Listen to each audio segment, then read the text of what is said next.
June মাস এলেই দেশের সাধারণ মানুষ থেকে শুরু করে বিভিন্ন শ্রেণী পেশার মানুষের দৃষ্টি থাকে জাতীয় বাজেটের দিকে।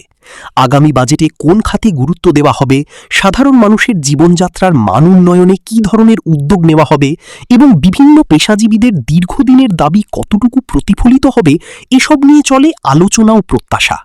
তৃণমূল পর্যায়ের মানুষের সেই বাজেট ভাবনা তুলে ধরতে বিভিন্ন শ্রেণী পেশার প্রতিনিধিদের সঙ্গে কথা বলেছেন আমাদের প্রতিনিধি। তাদের প্রত্যাশা, বাজেট যেন মানুষের জন্য নতুন কোনো চাপ নয়, বরং স্বস্তি, উন্নয়ন ও সম্ভাবনার বার্তা নিয়ে আসে। কৃষি উদ্যোক্তা আবুল কালাম আজাদ বলেন, কৃষকদের সার ও কীটনাশকের সঠিক ব্যবহার নিশ্চিত করতে প্রশিক্ষণ বাড়ানো প্রয়োজন, যাতে উৎপাদন বৃদ্ধি পায় এবং পরিবেশ দূষণ কমে। বিভিন্ন প্রশিক্ষণ না থাকার কারণে কৃষকেরা বাগান সম্বন্ধে ভালো কিছু জানে না, গাছে কিভাবে পরিচর্যা করবে। কুমিল্লা বিশ্ববিদ্যালয়ের শিক্ষার্থী ইমাম হোসেন মজুমদার শিক্ষার্থীদের আবাসন সংকট দূর করতে হলের সংখ্যা বৃদ্ধি, লাইব্রেরির উন্নয়ন ও গবেষণায় বরাদ্দ বাড়ানোর দাবি জানান। আমরা হল নিয়ে বেশিরভাগই ভুক্তভোগী হই, আমাদের অনেক দূর থেকে আসতে হয়। লাইব্রেরিরও আরো অনেক বেশি সংস্কার প্রয়োজন। আমাদের মনে হয় যে গবেষণাটাকে যদি আমরা আরো ভালোভাবে গড়িয়ে তুলতে পারি, তাহলে আমাদের দেশের বেকার যে সমস্যাটা, সেটা আশা করি অনেকটাই কমে যাবে।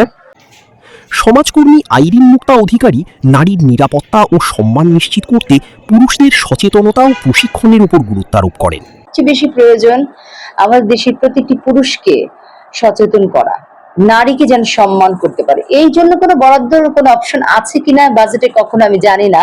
যদি থেকে থাকে বা নাও থেকে থাকে, এই সময় সেটি অবশ্যই করা উচিত। হুইলচেয়ার ব্যবহারকারী রফিকুল ইসলাম সোহেল প্রতিবন্ধী বান্ধব অবকাঠামো নির্মাণ ও সরকারি বেসরকারি ভবনে র্যাম্প স্থাপনের দাবি জানান।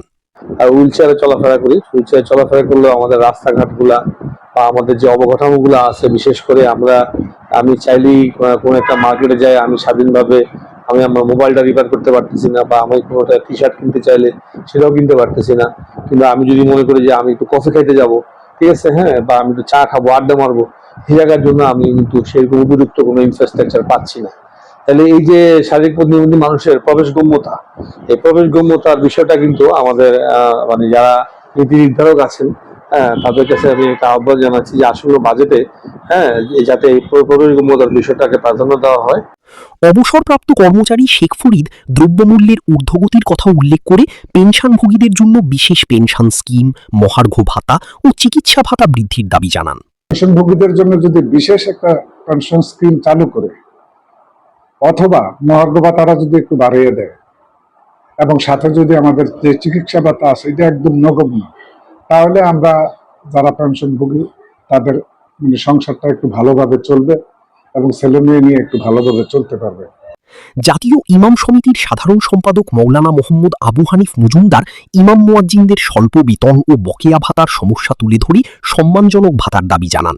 সমাজের সবচেয়ে একদম কম বেতনের চাকরি হলো ইমামতির চাকরি। আপনারা শুনলে অবাক হবেন যে আমাদের ইমামরা, অনেক ইমাম আছে যে এদের মাস বেতন বাকি থাকে। ইমাম 5,000 টাকা, মুয়াজ্জিন 3,000 টাকা, খাদেম 2,000 টাকা। এটা এখানে সীমাবদ্ধ না করে ইমামকে একটা স্কেলে, একটা বর্তমান একজন গ্রাজুয়েটের স্কেলে এনে ইমামদেরকে সম্মান নিশ্চিত করা দরকার। বাংলাদেশ ব্রাহ্মণ সংসদের সাধারণ সম্পাদক শ্রী চন্দন চক্রবর্তী পুরোহিত ও সহকারী পুরোহিতদের জন্য সম্মানজনক ভাতার ব্যবস্থা করার আহ্বান জানান। সরকারের কাছে আমাদের অনুরোধ থাকবে, মন্দিরের পুরোহিত এবং সহকারী পুরোহিত যারাই আছেন, এই বাজেটে যেন তাদের যে ভাতার ব্যবস্থা করেছেন, বর্তমান দ্রব্যমূল্যের বিষয় চিন্তা করে যেন মানোন্নত ভাবে সেই সমভাবে যেন দক্ষিণার ব্যবস্থাটা, ভাতার ব্যবস্থাটা করে, এটা আমাদের প্রার্থনা থাকবে। কুমিল্লা চেম্বার অফ কমার্সের সভাপতি ডাক্তার আজম খান নোমান বলেন, কুমিল্লায় বিনিয়োগ বৃদ্ধি ও শিল্পায়নে বাজেটে বিশেষ গুরুত্ব দেওয়া প্রয়োজন। আমি সরকারের কাছে একটা ব্যবসা বান্ধব বাজেট আশা করি, যে আমাদের যে বিবির বাজার বন্দরটা আছে এটাকে আরো ভালোভাবে একটু ব্যবহার করলে এদিকে আমাদের কুমিল্লারও একটু উন্নয়ন হইলো, প্লাস খরচটাও কিন্তু অনেকাংশে কমে আসে। আমাদের কুমিল্লা বিসিক এবং ইপিজেড যেটা আছে, বিসিকে আসলে অনেক সমস্যা, বেসিক অনেক সমস্যায় জর্জরিত, আস্তে আস্তে এগুলি মানে সমাধানের চেষ্টা করছে। ইপিজেডে আরো বড় বড় ফ্যাক্টরি যদি নতুন করে স্টার্ট হয় এবং ব্যবসায়ীরা যদি এদিকে মানে আরো নতুন ভাবে ব্যবসা শুরু করে, সেক্ষেত্রে সরকারের সহযোগিতাও যদি পায়, আমার মনে হয় কুমিল্লাবাসী এটা আরো ভালোভাবে উপভোগ করবে। সবার প্রত্যাশা আসন্ন বাজেট যেন দেশের প্রতিটি শ্রেণী পেশার মানুষের চাহিদা ও বাস্তবতার প্রতিফলন ঘটায় এবং এর সুফল পৌঁছে যায় সমাজের সর্বস্তরের মানুষের কাছে।